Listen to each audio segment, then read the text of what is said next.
Few international disputes have generated as much emotion, passion, anguish, and diplomatic gridlock as the Israeli-Palestinian conflict.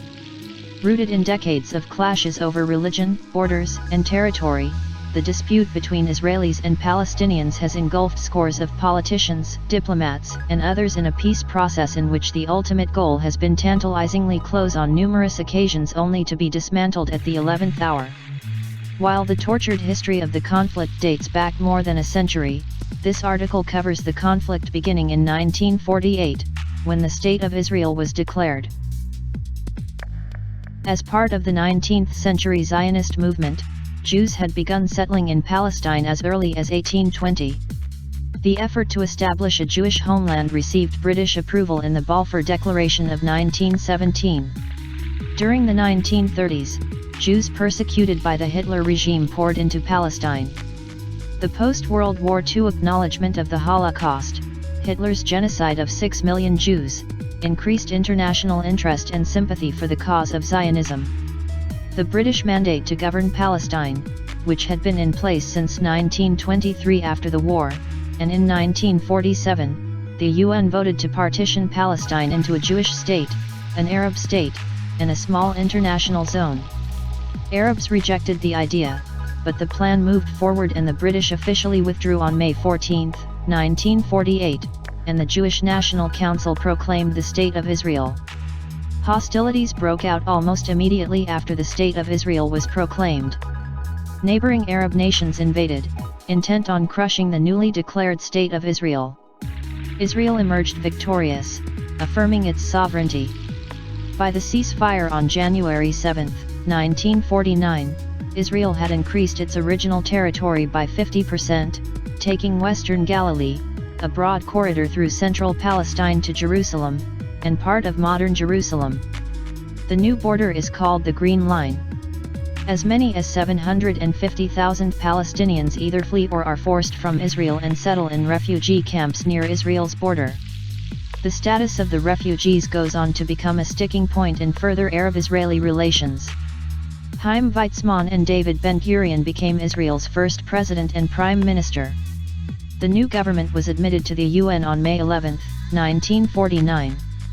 The remaining areas of Palestine were divided between Jordan, which annexed the West Bank, and Egypt, which gained control of the Gaza Strip. Through a series of political and social policies, Jordan sought to consolidate its control over the political future of Palestinians and to become their speaker. Jordan even extended citizenship to Palestinians in 1949. The next clash with Arab neighbors came when Egypt nationalized the Suez Canal in 1956 and barred Israeli shipping. Coordinating with an Anglo-French force, Israeli troops seized the Gaza Strip and drove through the Sinai to the east bank of the Suez Canal, but withdrew under US and UN pressure. In the Arab-Israeli War of 1967, over a period of 6 days, Israel defeated the military forces of Egypt, Syria, and Jordan, and annexed the territories of East Jerusalem, the Golan Heights, the West Bank, the Gaza Strip, and all of the Sinai Peninsula, expanding its territory by 200%.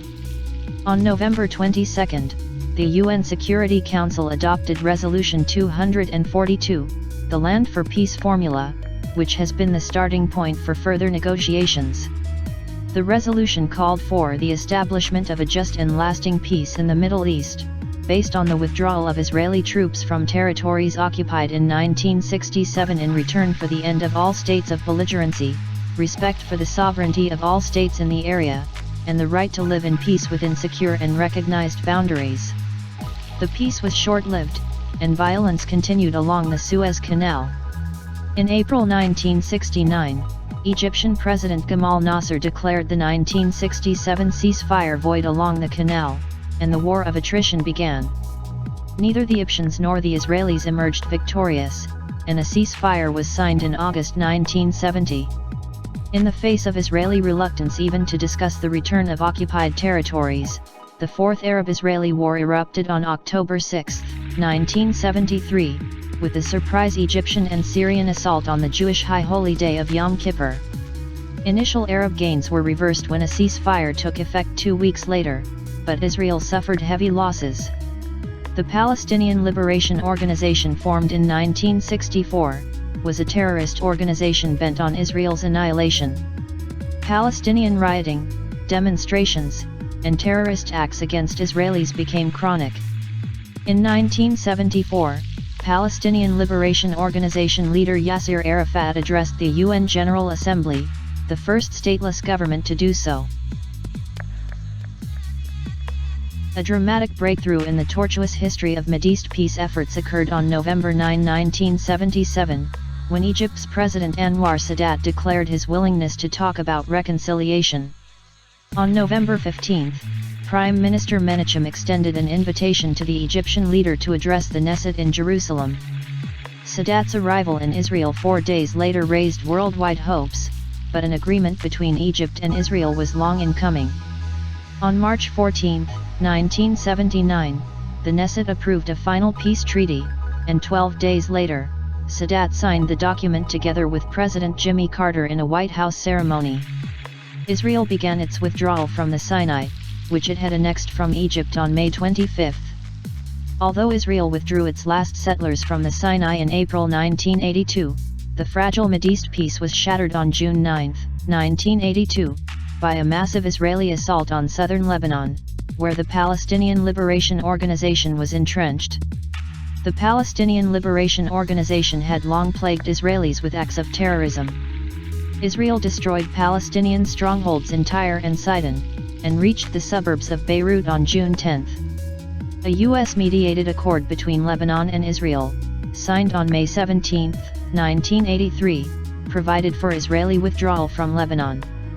Israel eventually withdrew its troops from the Beirut area but kept them in southern Lebanon, where occasional skirmishes would continue. Lebanon, under pressure from Syria, cancelled the accord in March 1984. A continual source of tension has been the relationship between the Jews and the Palestinians living within Israeli territories. Most Arabs fled the region when the State of Israel was declared, but those who remained make up almost 1/5 of the population of Israel. They are about 2/3 Muslim, as well as Christian and Druze. Palestinians living on the West Bank and the Gaza Strip fomented the riots begun in 1987, known as the Intifada. Violence heightened as Israeli police cracked down and Palestinians retaliated. More than 20,000 people are killed in the fighting. Continuing Jewish settlement of lands designated for Palestinians has added to the unrest. In 1988, Arafat reversed decades of Palestinian Liberation Organization polemic by acknowledging Israel's right to exist. He stated his willingness to enter negotiations to create a Palestinian political entity that would coexist with the Israeli state. In 1991, the US and Soviet Union organized the Madrid Conference, in which Israeli, Lebanese, Jordanian, Syrian and Palestinian leaders met to establish a framework for peace negotiations. Included in the discussions were proposals for Palestinian self-rule in the Gaza Strip and the West Bank, the fate of Palestinian refugees, and a plan for economic growth in the region. In 1993, secret talks in Norway between the Palestinian Liberation Organization and the Israeli government resulted in the Oslo Accord. The accord stipulated a 5-year plan in which Palestinians of the West Bank and the Gaza Strip would gradually become self-governing. On September 13, 1993, Arafat and Israeli Prime Minister Rabin signed the historic Declaration of Principles. As part of the agreement, Israel pulled out of the Gaza Strip and Jericho in the West Bank in 1994. The Palestinian Authority, with Arafat as its elected leader, took control of the newly non-Israeli occupied areas, assuming all governmental duties. Further progress followed in 1994, when on October 26 Jordan's King Hussein and Israeli Prime Minister Yitzhak Rabin signed a historic peace treaty ending the state of belligerency between the two countries. A phrase in the agreement calling the king, the custodian of Islamic holy shrines in Jerusalem, angered the Palestinians. In the wake of the agreement, Jordan's relations with the US and with the moderate Arab states became warmed. On November 4, 1995, Prime Minister Rabin was slain by a Jewish extremist, jeopardizing the tentative progress toward peace. Shimon Peres succeeded him until May 1996 elections for the Knesset, gave Israel a new hardline prime minister named Benjamin Netanyahu by a razor-thin margin. Netanyahu reversed or stymied much of the Oslo Accord, contending that it offered too many quick concessions and jeopardized Israelis' safety. Israeli-Palestinian peace negotiations in 1997 were repeatedly undermined by both sides. Although the Hebron Accord was signed in January, calling for the withdrawal of Israeli troops from Hebron, the construction of new Jewish settlements on the West Bank in March, profoundly upsets progress toward peace. Terrorism erupted again in 1997, when radical Hamas suicide bombers claimed the lives of more than 20 Israeli civilians. Netanyahu, accusing Palestinian Authority President Arafat of lax security, retaliated with draconian sanctions against Palestinians working in Israel, including the withholding of millions of dollars in tax revenue, a blatant violation of the Oslo Accord. Netanyahu also persisted in authorizing right-wing Israelis to build new settlements in mostly Arab East Jerusalem. Arafat, meanwhile, seemed unwilling or unable to curb the violence of Arab extremists. On October 1998 summit at Y Mills, generated the first real progress in the stymied Middle East peace talks in 19 months. With Netanyahu and Arafat settling several important interim issues called for by the 1993 Oslo Accord. The Y peace agreement began unraveling almost immediately. By the end of April 1999, Israel had made 41 air raids on Hezbollah guerrillas in Lebanon. The guerrillas were fighting against Israeli troops and their allies, the South Lebanon Army Militia, who occupied a security zone set up in 1985 to guard Israel's borders. Public pressure in Israel to withdraw the troops grew. Labour Party leader Ehud Barak won the 1999 election, and announced that he planned not only to pursue peace with the Palestinians, but to establish relations with Syria, and end the war in southern Lebanon with the Iranian-armed Hezbollah guerrillas. In December 1999, Israeli-Syrian talks resumed after a nearly 4-year hiatus. By January 2000, however, talks had broken down over Syria's demand for a detailed discussion of the return of all of the Golan Heights. In February, new Hezbollah attacks on Israeli troops in southern Lebanon led to Israel's retaliatory bombing as well as Barak's decision to pull out of Lebanon. Israeli troops pulled out of Lebanon on May 24, 2000, after 18 consecutive years of occupation. The violence of the conflict in a region, rich in sites of historic, cultural, and religious interest worldwide, has been the object of numerous international conferences, dealing with historic rights, security issues, and human rights, and has been a factor hampering tourism, and general access to areas that are hotly contested. If you have feedbacks, please comment below. Thank you for watching, and please don't forget to subscribe.